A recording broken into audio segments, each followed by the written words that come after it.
Hi, this is Lili Sanderson, and you're listening to Choosing Glory. Thank you very much for joining me this week as we cover Exodus 14 to 18. I hope you realize why I say cover. It's going to be a light treatment of the Old Testament. Just some thoughts that occur to me. Again, I've recorded Old Testament lessons 4 years ago when it was the curriculum before this previous time, and I certainly invite you to go back. Those are audio only, but they are still available and will be. So if you want other thoughts or the thoughts that I had then, which are probably pretty similar to the thoughts I have now, although I'd like to think that there are a few other things that occur to us as we study each time, right? This is recorded before General Conference weekend. I'm finally a little bit ahead and trying to give Doug some breathing room. So I won't have any comments on conference, although you will have heard conference by the time you hear this. So I'm not ignoring it. Always a great time to be able to listen to the words of our leaders and the testimonies of Christ that these special witnesses bear to us, his people. I will have some things to say after, I'm sure. There have been some changes announced, as you may know, a new schedule for our 2-hour blocks beginning in September of this year. I was still kind of hoping for 1-hour church, but nobody asked me, so we're going to stick with 2 hours and just change the configuration. So it'll be, I don't know, I'm sure it'll work out, but it'll take a little while to get used to it. The lessons will be very short, and maybe that's a good thing because maybe there'll be less false doctrine taught. No offense to any of you who are teaching good doctrine in your lessons, but, the quality of instruction can vary dramatically, and maybe this will be an interesting chance to renew our vision. Also, they announced and released a new For the Strength of Youth pamphlet, which I have not read yet, but I look forward to doing that and probably having some comments maybe on Patreon on that topic.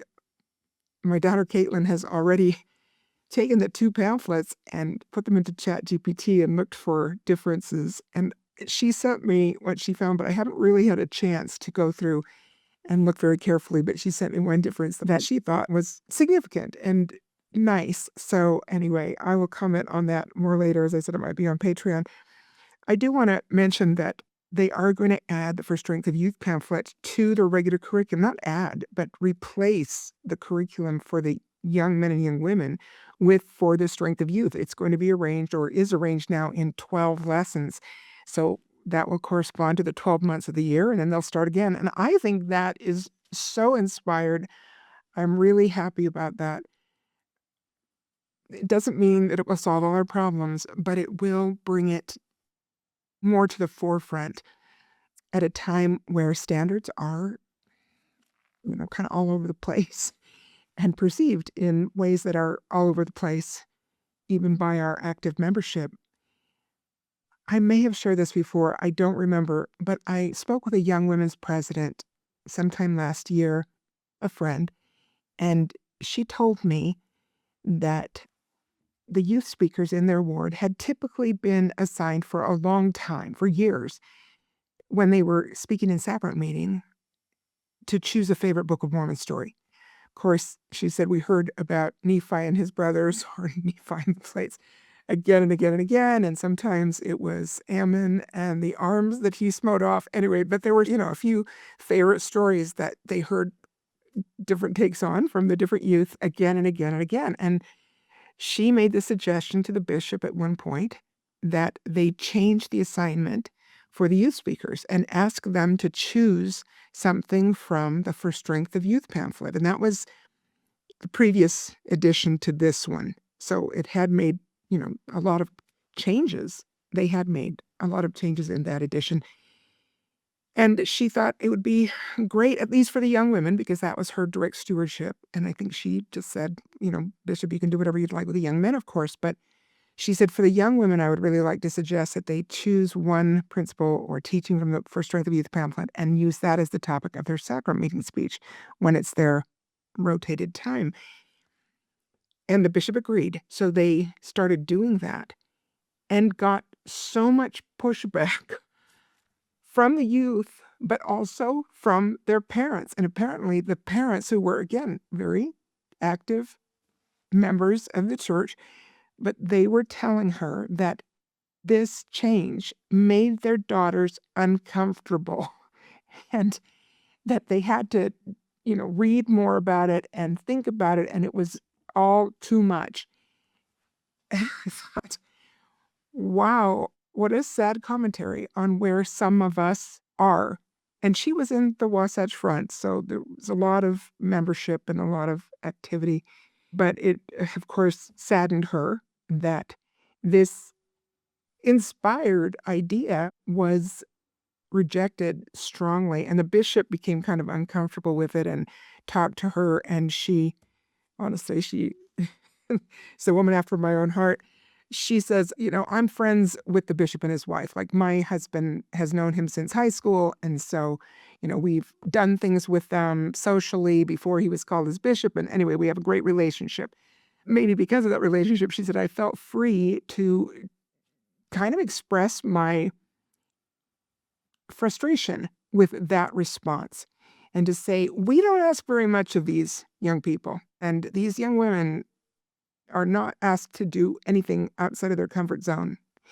And if this is out of their comfort zone, they should know it. Their parents should know it, and they should deal with it. And, that's maybe the point of the whole pamphlet, right? To kind of help us, if we're youth, to self-evaluate, and if we're parents, to recognize that, like, maybe we have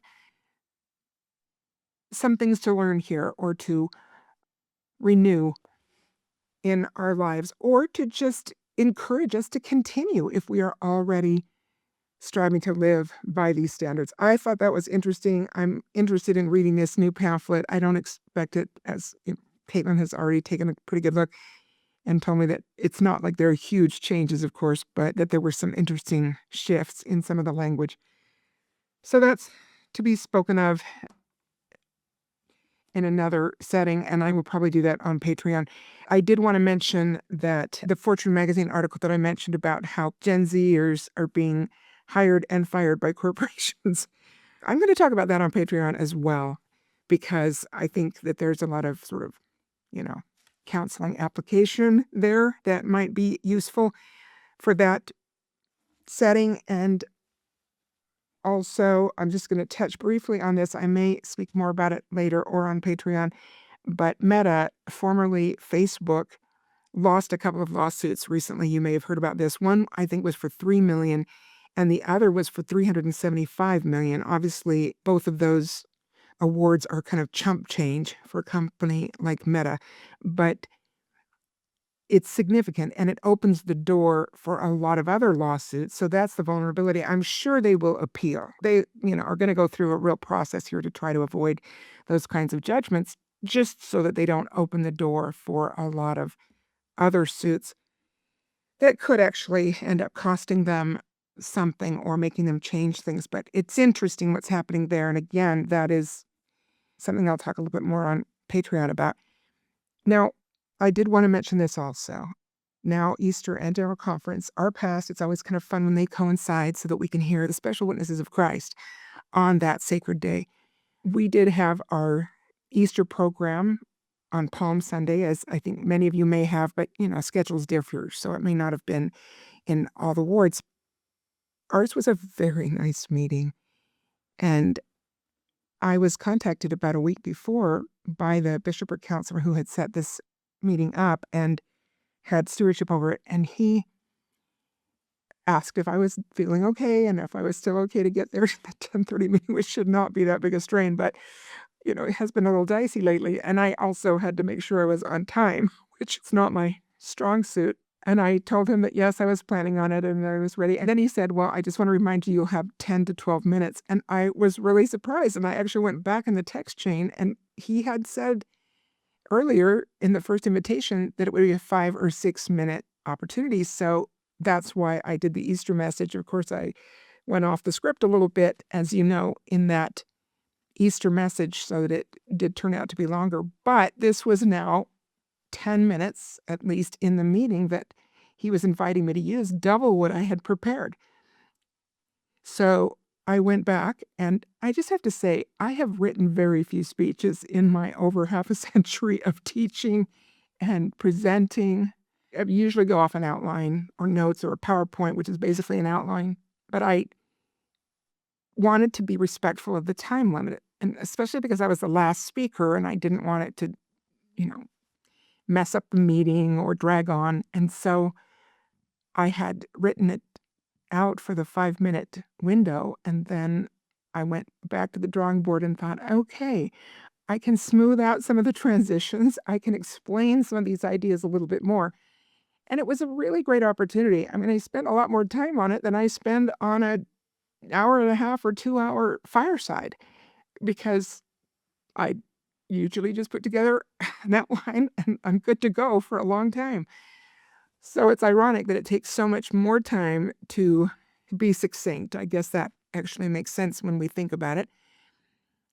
So I spent a lot more time on it to make sure it didn't just go too long, but that I could expand it to about 10 minutes. And I really am grateful for that assignment and opportunity. It's always an incredible privilege to testify of Jesus Christ. And you know what the basic message was about his title, the Lord God Omnipotent.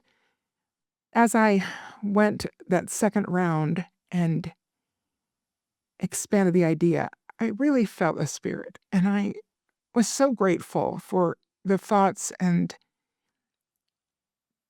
connections and the ideas that came to me. Nothing startlingly new, I'm sure, but every time we get these opportunities to worship in whatever way, and this was a worship experience for me, I felt real gratitude for his omnipotence, for him, for our Heavenly Father and his merciful plan. I posted that 10-minute text on Patreon, so some of you have probably already seen it, but I decided to share it in that space also. All of you have heard the message if you listen to the Easter podcast, but the longer version is on Patreon. I sent it to my family, and again, because I don't usually write out speeches, and really I think it's been fewer than 5 in my time teaching and presenting, so I haven't been able to share it in that kind of way, unless it was recorded, and that's different, right? But I put it on WhatsApp for the family. It was really lovely that some of my daughters-in-laws, asked me, and a daughter asked, "Here are the emails of all my kids." I mean, they should have been in my memory, but it was easier to have a list. And they asked me to send it directly to some of my grandchildren because, and this is just a parent thing, right? But they said, well, I think what one daughter-in-law said, I think they would be more sure about reading it that if you send it to them directly than if I pass it along.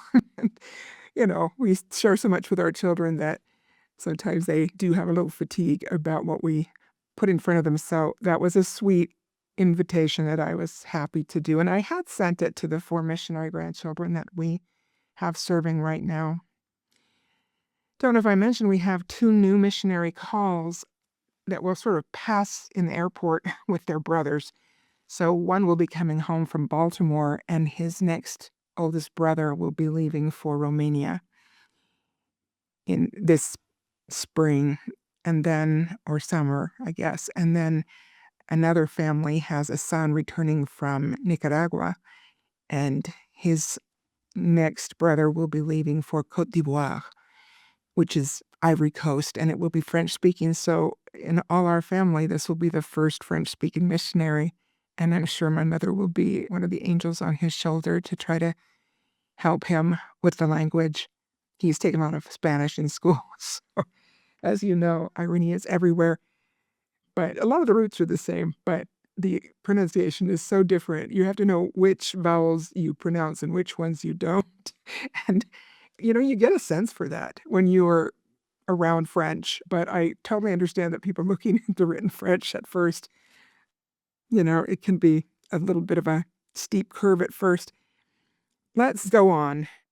I do invite you to check out Patreon if you're interested. There are links below that can help you sign up if you're interested so that you can check out some of these things. I also posted quite recently the second part of the bit about adult children who are turning away from parents. And this first part was legitimate reasons why that needs to happen sometimes. And the second part that is more recently posted is about the kind of therapeutic tendency that has taken hold where a lot of adult children do that in really an unhealthy and hurtful way, or it's not at all necessary. So, anyway, both sides of that topic I have covered on Patreon. You may have heard that Pete Hegseth, our Secretary of War in the United States, prayed for the U.S. troops in a public setting and, of course, got hammered about that. And, oh, we've got to divide church and state and whatever. And, come on, there have been so many historical prayers that have been offered in public by politicians or public figures, and it just has become a recent issue that is really distorting the meaning of those separations. But of course, that's what happened. And I just wanted to kind of go off on this a little bit because you also may have heard that an NBA player, Jaden Ivey, who was with the Chicago Bulls, was waived, meaning that, he's off their roster. They fired him before his contract had expired because he did some quick videos. And I saw the videos. I don't know if they were TikTok or Twitter or something, but he just used his phone. One was, I think, in a car, or one, I don't know. They were just in casual spaces, but he kind of went off on the whole Pride Month thing. And he said, NBA shouldn't be doing that. Like, it's a sin. And so I don't know at what point, but, he has become Christian or is Christian. And he was sharing with his followers that he thought that was a mistake to promote something which the Bible clearly states is offensive to God. And that means it's destructive to us. God isn't putting arbitrary hoops out there for us to jump. He's giving us advanced information on the things that can make our lives better or worse, and which behaviors ultimately can allow us to fulfill our potential and which ones limit the fulfillment of that potential.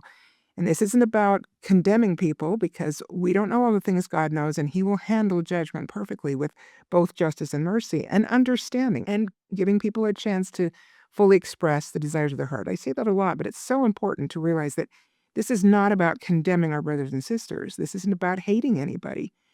We can feel compassion, but we also can stand for the truth, and we can also make sure that we're not ashamed of the gospel of Jesus Christ. So he was making a nice point there that he felt strongly about, and they fired him for it. And they used, of course, a term that was not because you're a Christian, but it was something like because of conduct that was detrimental to the team. And then he did a follow-up video. These were pretty short videos, but he did a follow-up video saying, what did I do that was detrimental to the team? Like, I cheer on my teammates and I show up and I give my best. Anyway, he kind of explained like, hey, I'm a team player and I'm good at it and whatever, and I'm trying to help. But of course, no appeal over there. Then there were a lot of rumors that surfaced about maybe other NBA players who were backing him up or whatever. But honestly, I couldn't find any clear validation of that. And in our world of crazy available information, true and fabricated, I don't know that it was true that he got public backup from any of the other NBA players. I hope some of them believe that way, but people are afraid to lose their jobs, I guess, and that's tricky stuff. But what a world, that somebody can make a Christian statement about his Christian beliefs that are in the Bible, and he's no longer able to play for the NBA, even though he had risen to that level. There was an Iowa Democratic state senator who made some, I guess this was in the past, but somebody surfaced it again because she's running for some other office. And basically she says Christianity causes violence, which is very much a talking point right now from a certain segment of our society. Remember that during President Biden's term as president, he was asked or offered what the biggest threat to the United States was. And his answer was white nationalism. So again, you see the war of words here and the propaganda of like if we say something often enough, people will believe it, even though there's no statistical evidence to back that up. I'm not saying there aren't white supremacists. There are. There are people who go radically right and radically left. But as far as like violence that is measurable by public statistics, it's not true. And recently in the United States, we've had quite a few little terrorist episodes with people who are of the Muslim faith, but radical Islam. I'm not suggesting that all Muslims are radical, but some of the religion allows for, and we have said that, like some of the beliefs of Islam are radical. Not that every person who is a believer of Islam or a follower of Islam may subscribe to all those beliefs, but in scary polls, sometimes there are really high percentages of those who like think that honor killings are okay, or female genital mutilation is okay, or Sharia law, should be everywhere. Things like that. It's actually that part is kind of radical for sometimes pretty high percentages of non-terrorist Muslims. And I am saying they're not terrorists, but some of them even will say that they can see that there might be a justifiable suicide bombing in some occasions. And those kinds of things, you're going to like, okay, so, it's hard to say that's a religion of peace, in my opinion, which is not to say every follower is not desirous of peace. There are some that are and that work in society.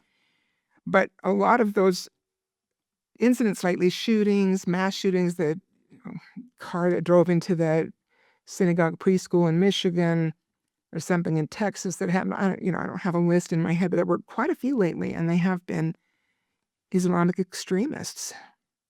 Some of them homegrown, but subscribing to radical Muslim beliefs. And so then to say that white supremacy or white nationalism is the biggest threat to the United States, it doesn't fly if we apply critical thinking. But this is the problem.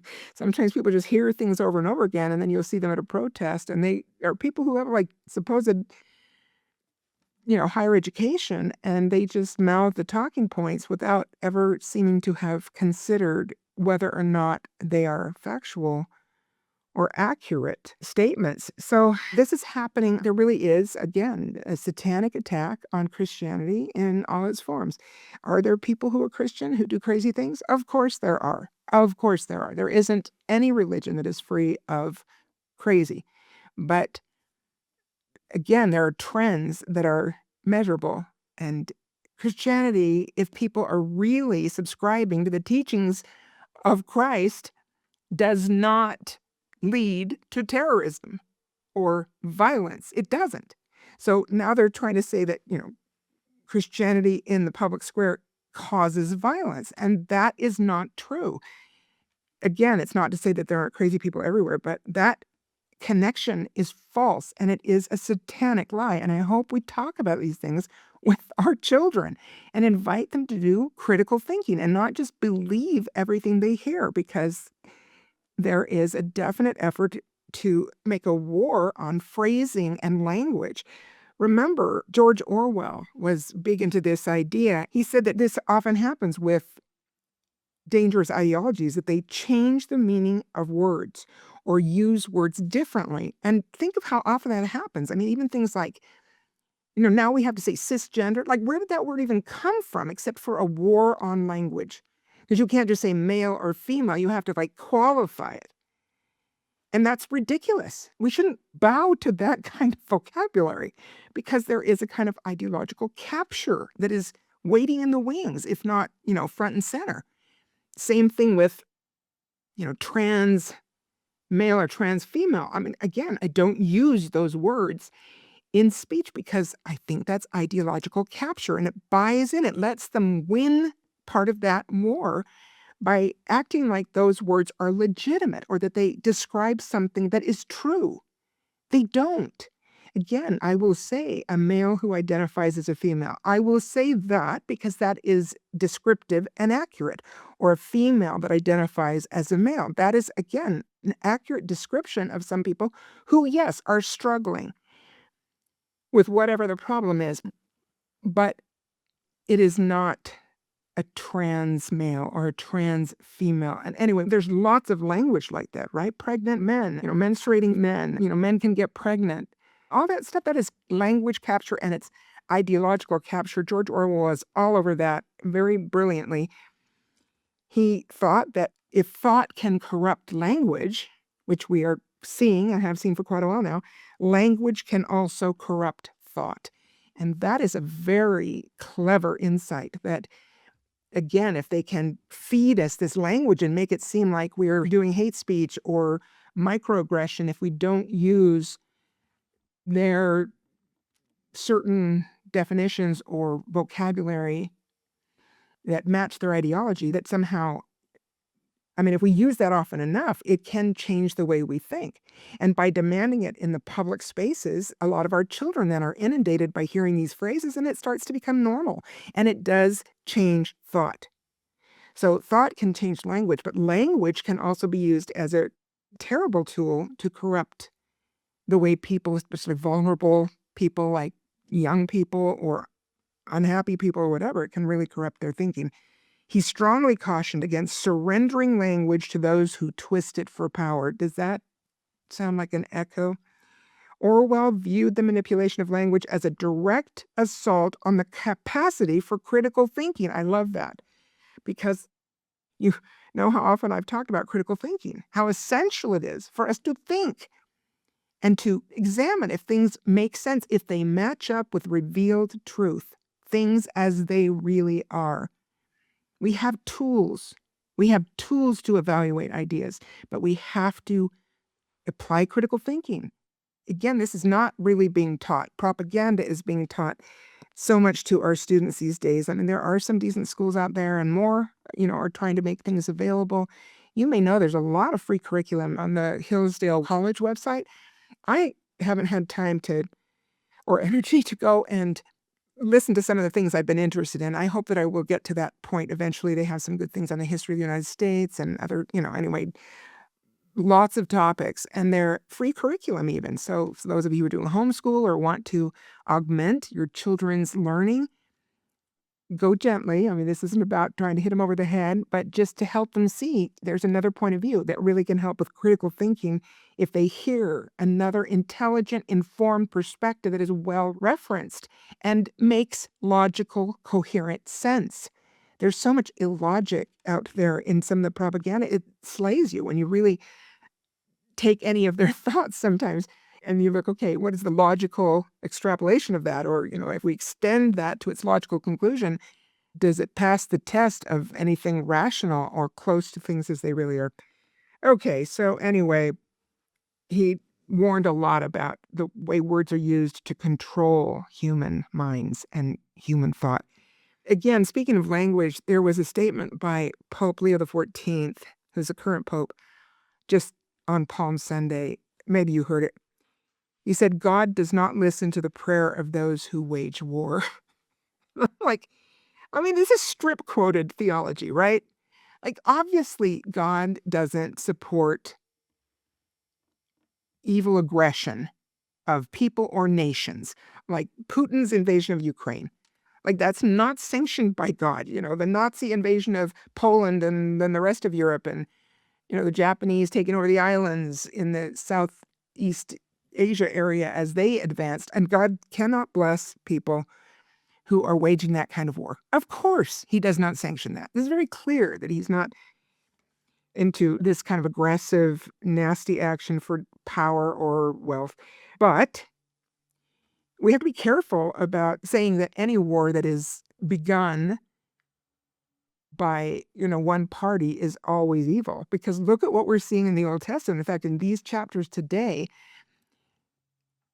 the children of Israel come to the territory of Amalek, and they go to battle with them. Now, the Amalekites don't want them, so I don't know who threw the first punch, so to speak, but they went to war. And notice that as these chapters that we're going to read here about the children of Israel, and particularly when Joshua leads them across the River Jordan into Canaan, God says, wipe out the Canaanites. Now, the Canaanites had ripened in iniquity. They were corrupt. Sending spirits into that group didn't make a lot of sense because they were already so ripened in wickedness, as we said. But that's pretty rare. That is pretty rare. And if you are doing that, you had darn well better be following a prophet who is a true prophet who has the priesthood power and has been called and set apart by God as his prophet. And those occasions are rare, of course. They did occur here in the Old Testament. So we have to be a little careful about saying, like, you can never start a war. There are some rare occasions when God instructs that, but it's rare, and it would have to be against a community that is completely ripened in iniquity and God has deemed it ready for, cleansing from the earth. So great caution there. But again, I just think that's just such a strip quoted idea that God does not listen to the prayer of those who wage war. And again, wage war does make it sound more like it's offensive or something that started. But I know that in the case of what is going on in Iran right now, that President Trump is not the only world leader who has ever stated that Iran is a huge threat to the world and to world peace. They were trying to develop nukes. They were pretty close. Intercontinental ballistic missiles, ICBMs, that program was very advanced. And apparently just recently they launched something, I didn't look at the details, but that clearly could have reached Europe. And they were trying to get one that could reach the United States. So, I mean, waging war, yeah, who started it? Again, where was the first punch thrown? Well, there have been so many terrorists that have come out of Iran, and they are the biggest state sponsor of terrorism around the world. So anyway, we have to just be a little cautious about blanket statements like that. And of course, the popes these days are pretty, on the left end of the spectrum, typically, even for the Catholic Church, which historically has been not quite as left as some others. But in this case, I would say that was a direct slam against United States action. I don't love war. As I said, we should pray for peace. We should pray for, all those who are involved in conflicts of any kind, because there are always innocent people who are hurt and land is destroyed and commerce is destroyed. I mean, what's most important is, of course, the destruction of people and families. That's always tragic. And some people just continue to be warlike. I heard that Iran was now, or recently, putting into, pressing them into service as young as age 12. That's, I mean, seriously, they have such outspoken evil intent. Of course, there have been some talks lately, and so maybe by the time this comes out, hopefully there will be some sort of brokered end to that war. I hope it ends quickly or has ended by the time you hear this. I just thought that was interesting, the statement of the Pope, and that we, again, need to apply some critical thinking and look at scriptural history and be cautious about either accepting that fully or rejecting it fully, either. Critical thinking required. Last current event here, I know I'm spending a lot of time on this, but I'm just going to touch lightly. The Supreme Court decided 8-1, which is unusual for them to be that on the same side, against a Colorado ban. This was a state ban in Colorado against what they called conversion therapy. Now, conversion therapy before was specifically referring to homosexual men who had electrodes put it on their genitalia, and then they were, shown pornographic images and they were zapped so that it was to make sure they weren't gay anymore, whatever, which was a very extreme kind of effort. I mean, scientists did it or promoted it for a time, but not for too long, because, it was not a good approach. So that was traditionally what we called conversion therapy, but they were including in Colorado's ban any therapist who did talk therapy. That's what I do, where you talk to people about what they want and try to help them achieve their goals and help them look through the reasoning and the patterns and, anyway, ways that they can adjust to be healthier and happier and more successful in their lives and relationships. But they were not allowing therapists to help somebody who didn't want to act on homosexual feelings or didn't want to transition from male to female or vice versa, but had concerns about it or confused feelings. So do you see what I'm saying? I mean, how absurd our laws have become, how inundated with woke ideologies and propaganda, because in Colorado, that meant a therapist could support somebody who wanted to change their sex or think that they could change their sex, because you really can't. But they could not support somebody who didn't want to change their sex, even though they were confused about their sexual feelings and sexual identity. So that door only swung one way. Same thing with homosexuality. If you wanted to embrace that identity and lifestyle, yes, you can go to a therapist and the therapist can help you do that. But the therapist could not help somebody who was uncomfortable with those feelings and did not want to act on them or live the lifestyle.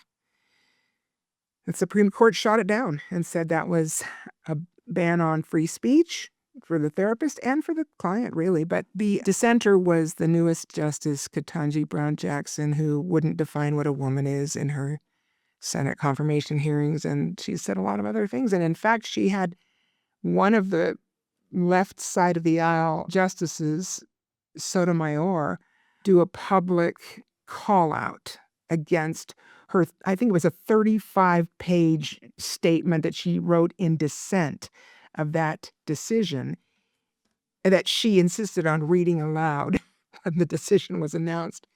I didn't listen to the whole thing. Why would I? But I heard the highlights reported and summarized. And it was absurd. Anyway, she also made some pretty absurd statements about the birthright citizenship case that's before the Supreme Court. I don't know if that decision will be announced by the time this comes out. I don't think it's going to go the right way, but at least that's what the buzz on the street is. We shall see. Interesting times we're living in. Nothing like suicide by poor interpretation of amendments, right? Okay, just a few points about these chapters. There are not too many this week, and they're very familiar. This is the parting of the Red Sea, right? And the fight against Amalek and the Song of Moses. Of course, I'm doing that in reversed order. The introduction of manna. Let's go in order here. So first, it's the Red Sea being parted, which is amazing. I mean, let's just say these children of Israel were exposed to displays of power that were so visible and universally observed, but they did not convert. More on that later. You know that principle, of course. But this phrase is something that is so astonishing, it seems, right? That the children of Israel, this is verse 11 of chapter 14. They said unto Moses, because there were no graves in Egypt, hast thou taken us away to die in the wilderness? What a statement. I mean, talk about ingratitude. Now, again, I talked about why these people were really not normal after 400 plus years of slavery, that they had really lost a lot of their critical thinking capacity and the ability to make good decisions and to take accountability and responsibility. They kind of went with every current and what was immediately before them. It didn't have a lot of delayed gratification. That's clearly the case here. And that does happen when you're in a survival mode. And remember, the Lord knew this. Of course, he knew them and he knew this and he knows us. But in the chapter before that we read last week, chapter 13, verse 17, remember he told Moses, don't go through the land of the Philistines, although it was near. So this is the most direct route. But God says, you need to go around this because the Philistines were historic enemies of Israel, right? So there were constant conflicts between those two peoples. And God had said, lest peradventure the people repent when they see war, meaning not like in a good way repent, but like turn back, like decide we're not going to go forward with Moses because we're going to have trouble with the Philistines. So anything is going to send them rushing back to the familiarity, obviously not comfort, but it seems like a comfort zone. We really should call them familiarity zones because they're not very comfortable. These dysfunctional patterns are not comfortable but they are familiar. So it feels like comfort to go rushing back to our old patterns. And that's what God's saying. Lest peradventure the people repent when they see war, or meaning that they get scared and they return to Egypt. So he knew how fragile their commitment was to following Moses and how quick to turn back. So yeah, are there no graves in Egypt? I love this statement in verse 13 at the end, that Moses says, watch out, stand still and see the salvation of the Lord. And I'm skipping a little bit. Ye shall see, speaking of Pharaoh and his Egyptians, his armies, ye shall see them again no more forever. That's a great statement. I love the superlative nature of that. You shall see them again no more forever. And beautiful verse 14, the Lord shall fight for you, and ye shall hold your peace. Ah, if only we were so wise, right? Okay. Anyway, of course they're swallowed up. They're decades ago, I remember reading an article that they'd found some chariot parts in the bottom of the Red Sea. So, whatever. Not that physical evidence ever convinced anybody, but the Lord saves them again. And then there's the Song of Moses in chapter 15, which is beautiful. And they made lots of hymns and beautiful worshipful songs out of it. Verse 2, the Lord is my strength and song, and he has become my salvation. You know those words. Beautiful. A lot of glory being given to God. Verse 11, who is like unto thee, O Lord? I like that too. Who is like unto thee, O Lord, among the gods? I mean, he is the God. You remember that last scene of Pharaoh in the Ten Commandments? Yul Brynner, who is the guy in The King and I, if you're more familiar with that one. But anyway, Yul Brynner is the actor who plays Pharaoh in the Ten Commandments. Gosh, that man was so fun to watch. I don't know, as a fan. He moved like a cat, a big jungle cat. He was the lead guy in The Magnificent Seven. If you haven't watched that or shown it to your kids, honestly, The Magnificent Seven, terrific, terrific movie. He's the head guy with Steve McQueen in that amazing story. At the end of the Ten Commandments, or at least the end of his portion, he has led the chariots and the army to try to go get them. And he's bitter and angry at Moses. So he brings all his chariot guys, and they're held back by a pillar of fire while the Red Sea parts. And this is, of course, Cecil B. DeMille's depiction, which is quite stunning.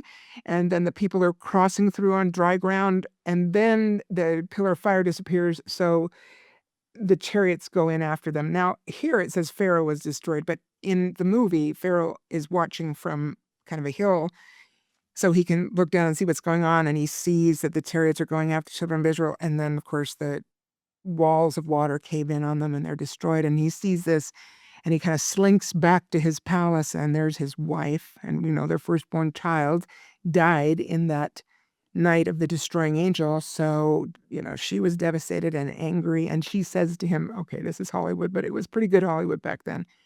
And she looks up at him because he's about to kill her because she kind of shamed him into going after Moses in the movie.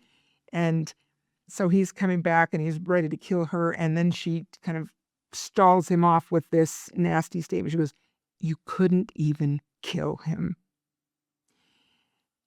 And then Pharaoh just sort of wilts a little bit, and he goes and sits on his throne and says this great line, Cecil B. DeMille really was making a pitch here for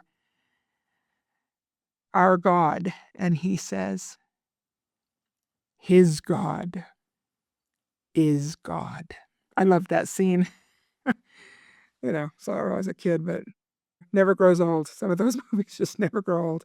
I love that. And that really is the message. So Cecil B. DeMille was being as true as he could to the message. You remember, I've mentioned this before, that he had a friendship with David O. McKay, and he consulted with our prophet about the movie.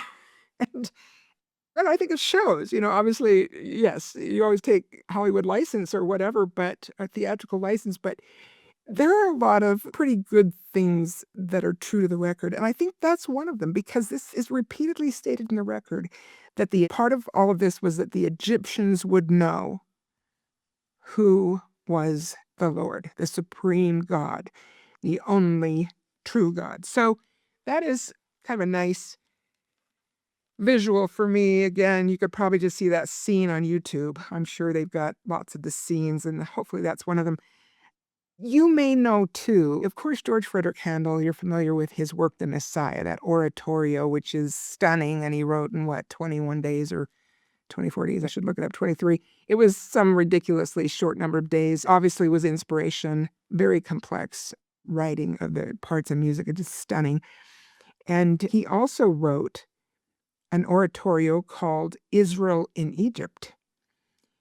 And I haven't ever listened to the entire oratorio, but I was inspired by reading through the words of this Song of Moses, and I remembered that the last part of that oratorio by Handel, called Israel in Egypt, the finale is about how the Lord has reigned gloriously, and the horse and his rider hath he thrown into the sea. And there's a chorus of that where they say it fast, as Handel's style is in his oratorio. Is very, very exciting that, his horse and his rider is thrown into the sea. It's really quite spectacular. That's available on YouTube, of course. At the waters of Mara, people are thirsty. The Lord stretches, and how quickly we forget the days of grace. I mean, they've seen all these spectacular miracles of salvation, and they become quick to murmur. Sometimes it's so easy, though, to look down on these people and not look in the mirror and realize that we murmur too. And it's human. I'm not saying that condemns us. I'm saying it's human, and we should try to moderate it and hopefully eliminate it eventually. A lot of it comes from worry, but worry is not of the Lord. Fear is not of the Lord. I am not saying I've never worried. I'm not saying I've never feared. Of course I have. It's human. I think it's part of our journey here, but I have really worked to eliminate it when it comes, and to put it on the altar and give it to God and say, I am going to stretch my faith over this fear. I'm going to consecrate it. I'm going to let it be far from me and increase my trust that all things will work together for my good if I am focused on Christ and seek to follow him in my weak, human, stumbling, imperfect way. How great is his grace for those of us who love him. Love needs to be real, and it needs to be reflected in our efforts. Our efforts are not perfect, and that is not required. Diligence, yes. Persistence, yes. Longing for righteousness, yes. Hungering and thirsting. But I saw myself here 2 years ago. We had moved from Las Vegas to Utah. And, we actually really loved Las Vegas. It was good for us and for our kids. And I didn't expect that when we moved from Chicago. I knew nothing about the community there, and it's pretty bleak geographically, but the climate actually suited me tremendously. I found out how much I love sunshine and how it energizes me. So coming from humid and cloudy Chicago with huge thunderstorms and big blizzards, it was a really startling contrast. And I flourished even with, health and energy, and just was good for us.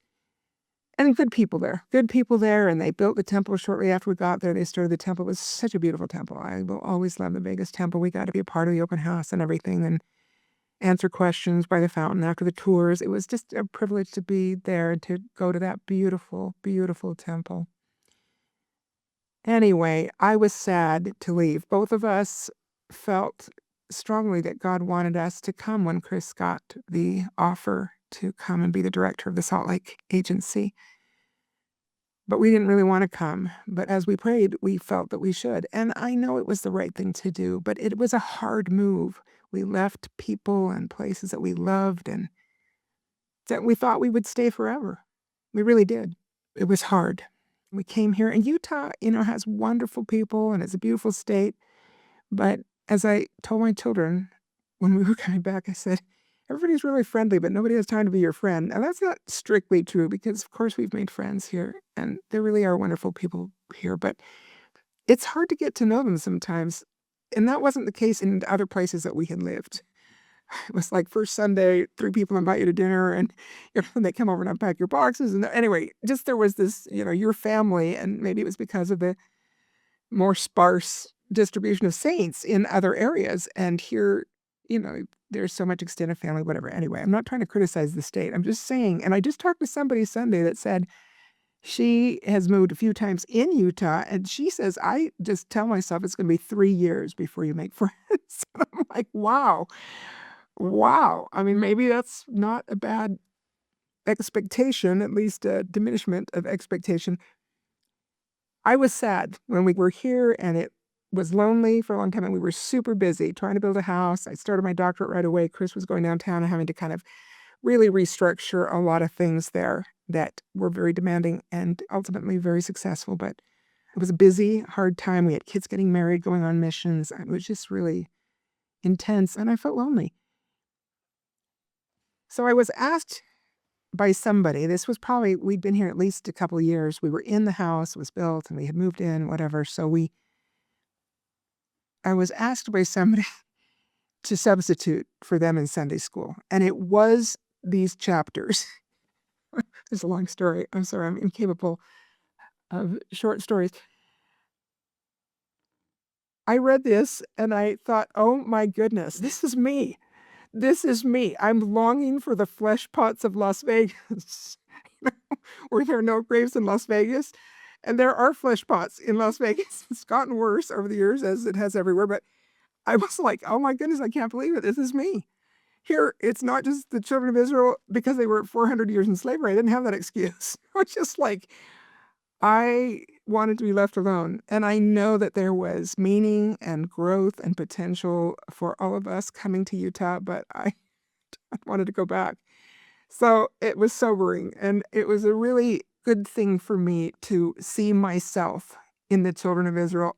I'm not saying they weren't pretty weak. And no, I did not build any graven calves or golden calves that we're going to see here soon. But I was brought to a recognition and of my own holding back from embracing a difficult part of the journey. It's hard to embrace the difficult parts. I'm not saying I'm great at it now. But at least I remind myself that the Lord knows what he's doing, and I don't.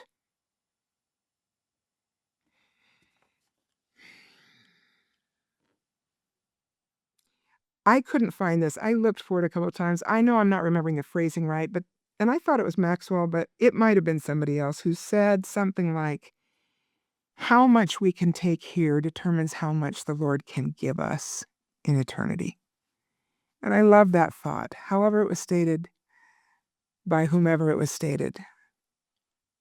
What we are able to take, and that doesn't mean just, endure or become bitter. Obviously, it means to be able to submit to the journey and the hard times, the broken-hearted times.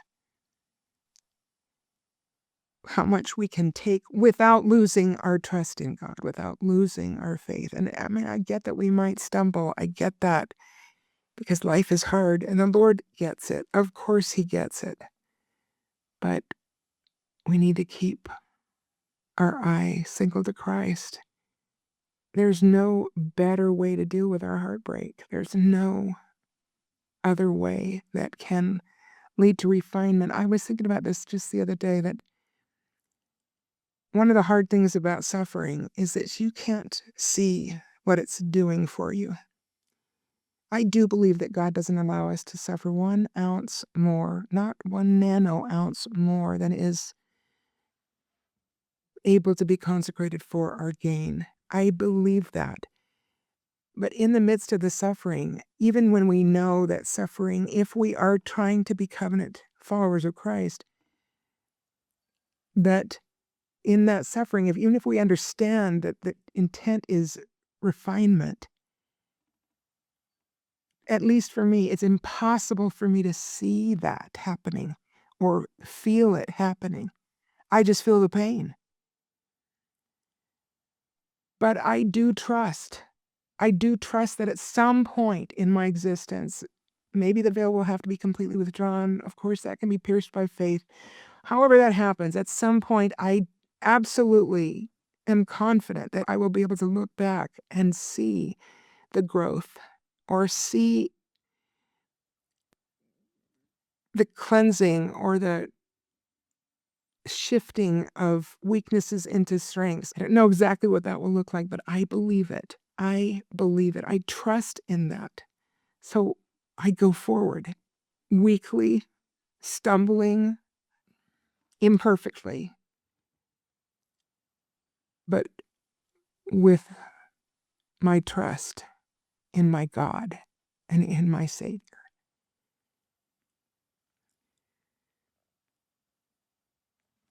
The manna is, of course, another miracle. I'm going to talk just a little about that. It ties in, of course, to the whole idea of God's provision for us. Now, notice, I don't want to skip this part that they did have hard times. Like they got thirsty. They didn't have food. They were no longer able to, plant anything or stay around or watch it grow. And I guess they could have killed cattle, but, you can only leave that for so long and then they're gone. It's a huge multitude of people. So they did have these hard times. And it says that, during these times, God proved them, meaning it was a test. And some of them obviously passed. I mean, we have people like Joshua, who shows up very early here holding up one of the arms of Moses against Amalek, right? Hur held the other while Moses sat on a rock because his arms got tired.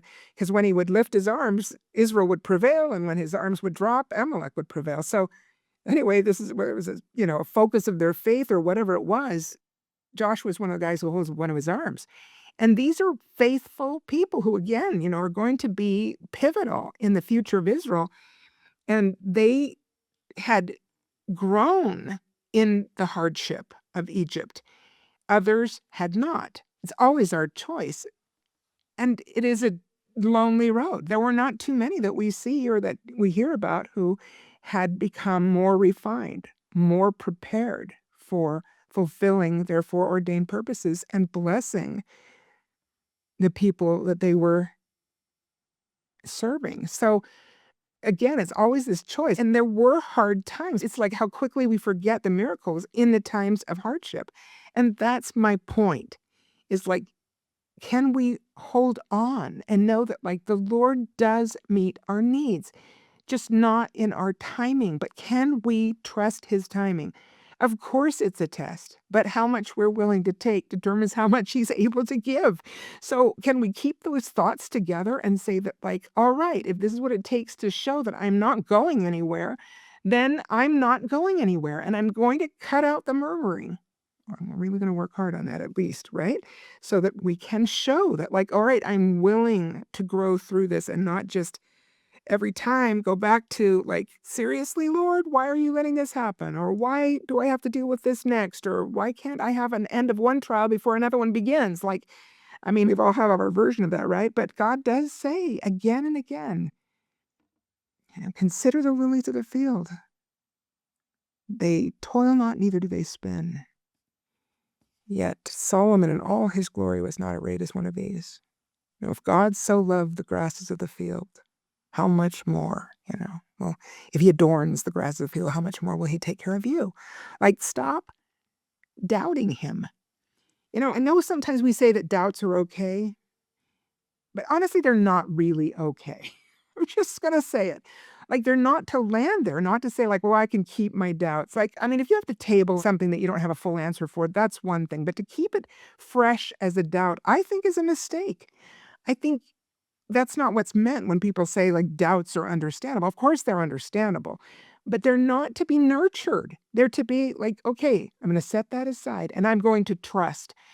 I'm not going to work the doubt so that it grows or stays fresh. I'm going to trust that all doubts will be resolved when we have more information. In the meantime, it is an opportunity for me to demonstrate my commitment to the promises of the Lord and my trust in his perfect fulfillment of all his promises ever and forever.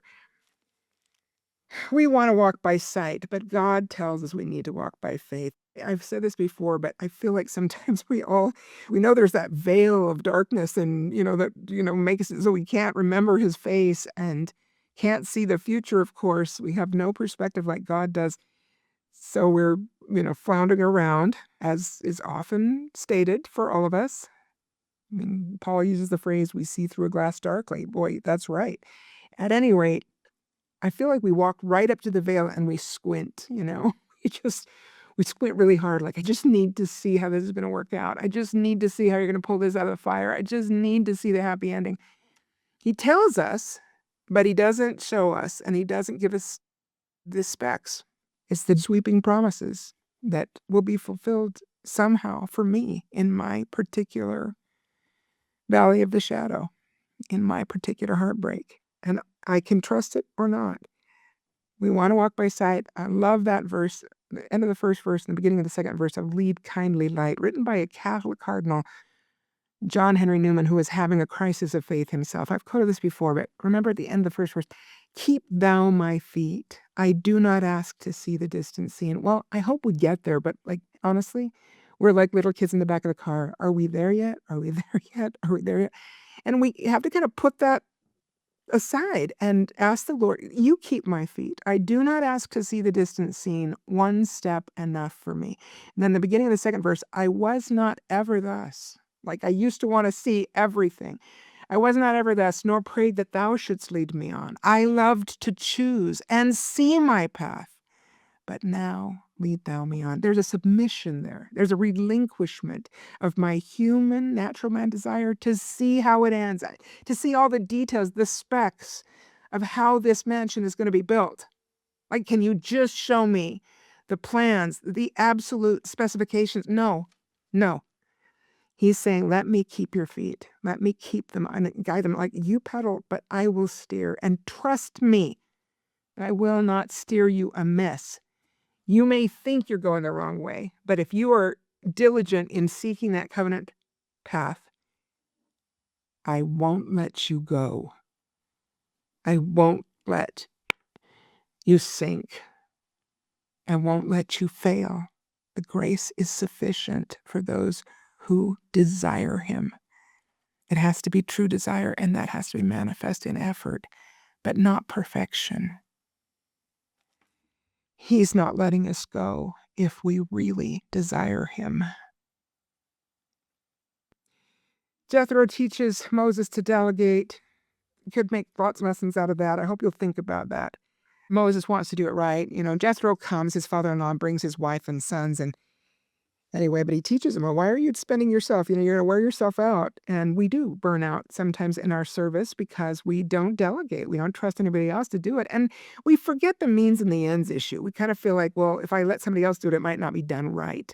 But that's not the goal. The goal is growth. God is always about the means. To God, I've said this so many times, to God, the means are the ends. Like it's the process. It's what happens to us in the journey that is God's goal for us, because that's where the growth is. So if we're good at something and we don't let anybody else touch it because we can do it better, we're missing the point. Now, that doesn't mean we should just, let go of the things that we are responsible for. And I'm not saying you can't contribute as a leader. I'm just saying the idea is to delegate, to share. It's hard to do that. And we may feel like balls get dropped when we delegate because that happens. You put somebody in charge. I remember when I was a counselor in a race presidency I guess it was the second time, but it was early in Las Vegas, so a long time ago. She was a wonderful president. I mean, we became really good friends, and I learned a lot from her that really served me well in my ward well when I was really study president later. She was really good at what she did, but there were some things she wasn't willing to let go of. One was, and they were fairly minor, honestly, but it made me think. I remember with what dinner, a relief study dinner we were planning, and people were taking food assignments and stuff. And she decided to ask a sister who was not very active. And I mean, she came sometimes, but was not dependable or consistent. And I guess she had signed up for roles or somebody had asked her to bring some roles. And my friend here, I'll call her Sue, was like, oh, look at her. She's on the list. She's probably not going to bring the roles. Like she just, sometimes she just doesn't. We better double up and have somebody else do roles. And I said, or I said, or everybody doesn't have to have a role, or we don't have to have an extra role. I said, maybe it's okay to let somebody fail, but what if we just double up on the assignments and then she brings her roles and sees that they weren't needed? Like, is that the message we really want to send? We just gave you a pity assignment, but we didn't really think you were going to come through, so, we made sure we didn't need it. Anyway, means and ends, brothers and sisters. Like, I don't even remember what she decided to do because she really liked to have things nicely done. But I was like, this could be a chance for a true delegation where we're like, if the ball gets dropped, frankly, nobody's going to die. That's for sure. Like most of us can live without that extra role. And it would be meaningful. It would be a true assignment, not a fake assignment. I hope we think about that, brothers and sisters. If we're always rescuing people or doubling up so that the delegation loses all its meaning, that is not the message of this lesson that Jethro taught Moses, or lots of other places where this is talked about. Okay, I have really talked more than I thought I would about those things. I will say that, again, along those lines, we see sometimes a temptation for micromanagement when we have a leadership calling, or honestly, any calling. We can take any calling and turn it into an authoritarian dictatorship if we want to. Back to section 121, we've learned by sad experience, right? It's the nature and disposition of almost all men and women. As soon as they get a little authority, they will immediately begin to exercise unrighteous dominion. Or a little authority, let me not forget these critical asides, as they suppose, because it's God's authority. It's always God's authority that he lends us in our stewardships to build the kingdom. But if we micromanage, we're missing the means and the ends. God cares about the growth and the opportunities for genuine growth. He doesn't really care if everybody gets a role, if you get my point. Of course, so many connections with manna. I wanted to go back to that because it was a bread-like substance, and of course, he even provided for the Sabbath day. And as usual, some people tried to outthink the Lord and like, we'll keep extra every day, and it got rotten and stank and had flies or whatever. And so, God was like, no, we're not storing it. You're going to believe that there's going to be manna tomorrow. Don't doubt me. Again, might be human, but let's not land there. Let's not cultivate it. Let's dismiss it. Let's put it on the altar. But think about how powerful a message this was. We're talking 40 years. Now, the day they walk into the land of Canaan, the manna stops. It was to sustain them during that wilderness journey, which they don't even know about yet, because they actually go up to the land of Canaan and they basically turn away from the opportunity because of their doubts. We'll talk about that later. But the point here is that manna is a powerful symbol in Scripture. And Christ,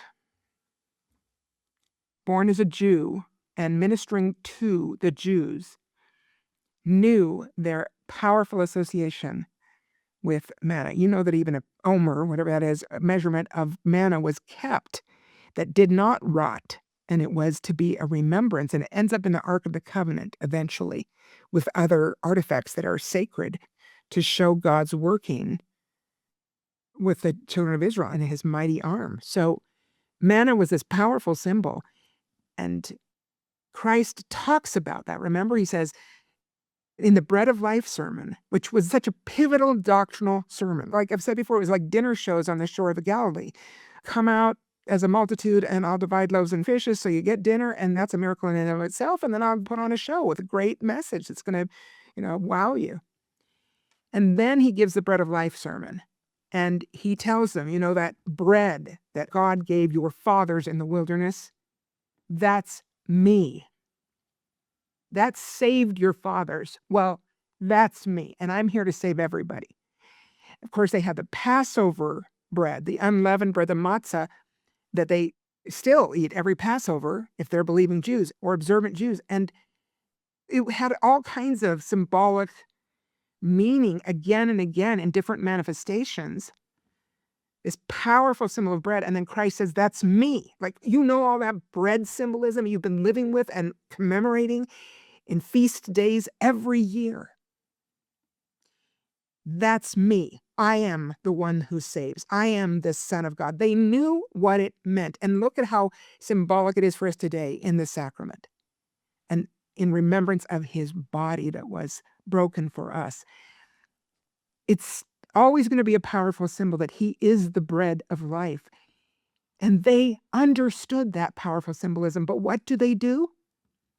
They turn away. And when he gave that sermon at Galilee, it says from that time they stopped following him. The masses stopped following him. The fun was over. Now it was like put up or shut up. I am the one who has been prophesied throughout your history. All those symbols, the sacrifice of Abraham, all the symbols, the salvation of the children of Israel, all of that, that was me. And now you need to believe that I am the Messiah. And they didn't like it. So they turn away. And that's when that heartbreaking exchange that is so beautiful that many of us are drawn to, where he turns to his 12 and says, "Will ye also leave?" And Peter, as he often did, spoke for the 12 in response and turned to the Lord and said, "To whom shall we go?" Haven't we been there more than once, where we are devastated by the costs of discipleship? And it's easy to lose sight of the great blessings of discipleship in those moments because they fade out of view so quickly when we're hungry, so quickly when we're broke, so quickly when we're broken. But the answer is, to whom shall we go? Thou only hast the words of eternal life, and we believe and are sure that thou art the Christ. I want to be like Peter. I want to be like all those who have chosen him during the times where we are eating the bread of affliction.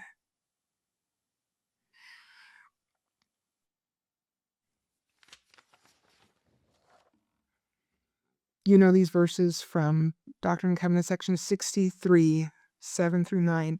He that seeketh signs shall see signs, but not unto salvation.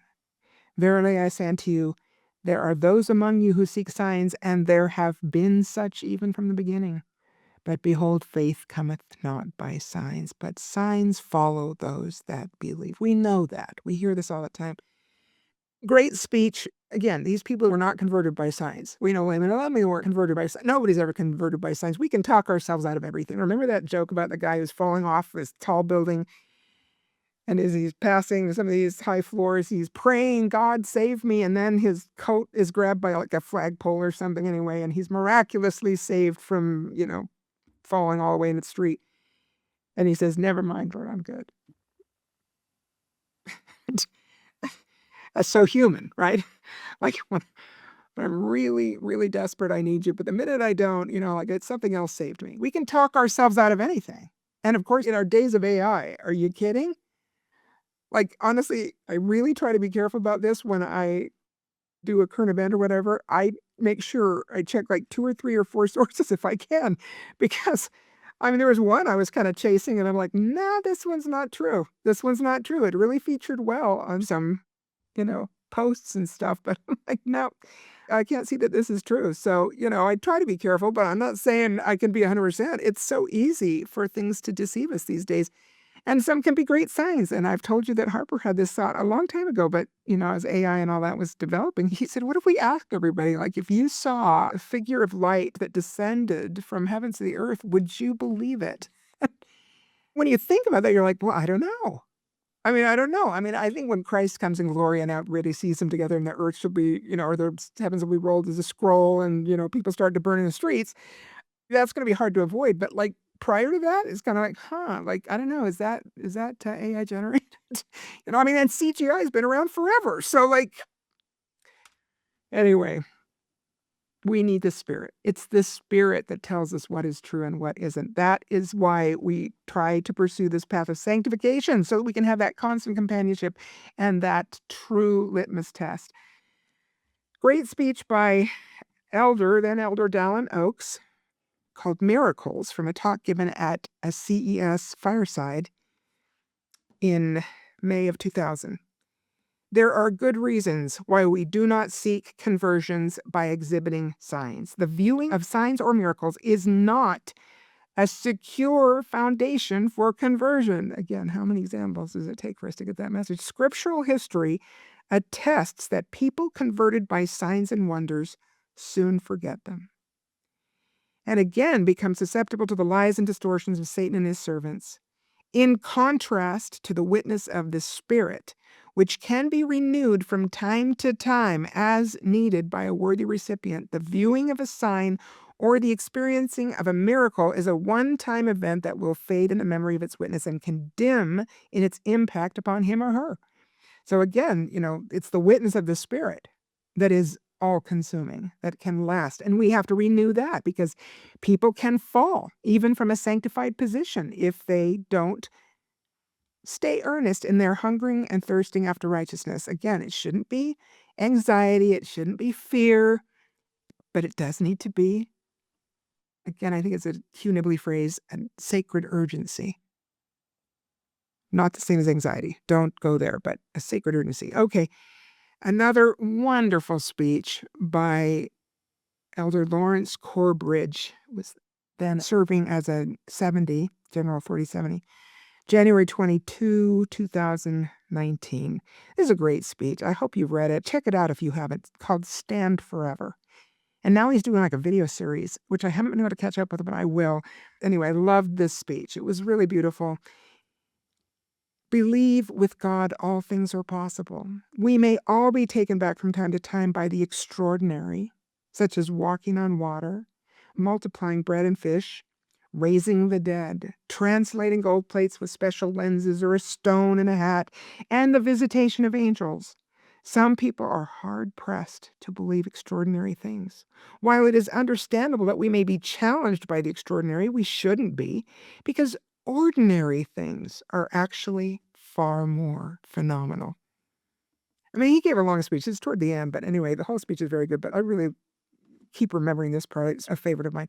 The most phenomenal occurrences of all time and eternity, the most amazing wonders, the most astounding, awesome developments are the most common. They include I am, you are, we are, and all that we perceive exists as well, from subatomic particles to the farthest reaches of the cosmos and everything in between, including all the wonders of life. Is there anything greater than those ordinary realities? No. This is sort of the same idea as Elizabeth Barrett Browning that I quoted again recently from her Sonnets to Portuguese, the last stanza that says, "Earth is crammed with heaven, and every common bush is afire with God, but only he who sees takes off his shoes." So beautiful, so brilliant and inspired in its language. But okay, he's saying a very similar message that I love.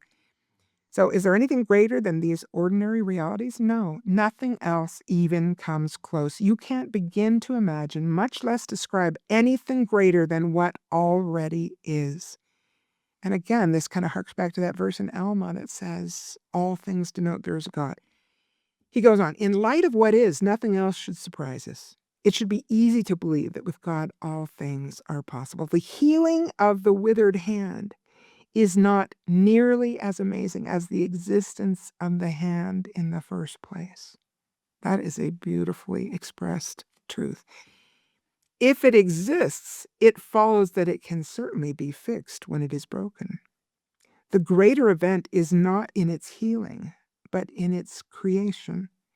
More phenomenal than resurrection is birth.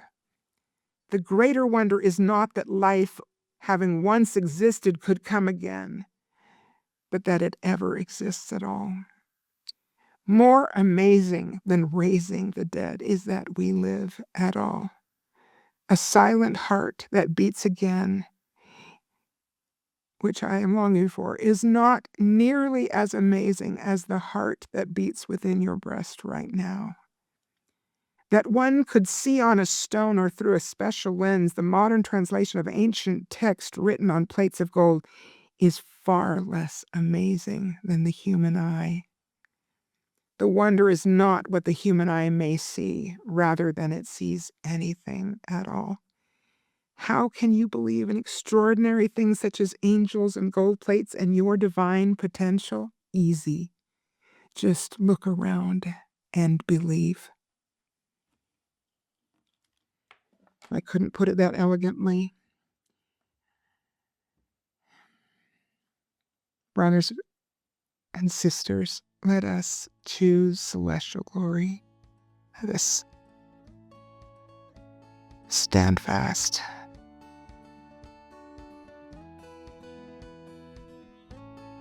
Let's build Zion. As ever, my loving thanks to Chris Anderson, my husband, and Doug Larson of Point Digital. Take care.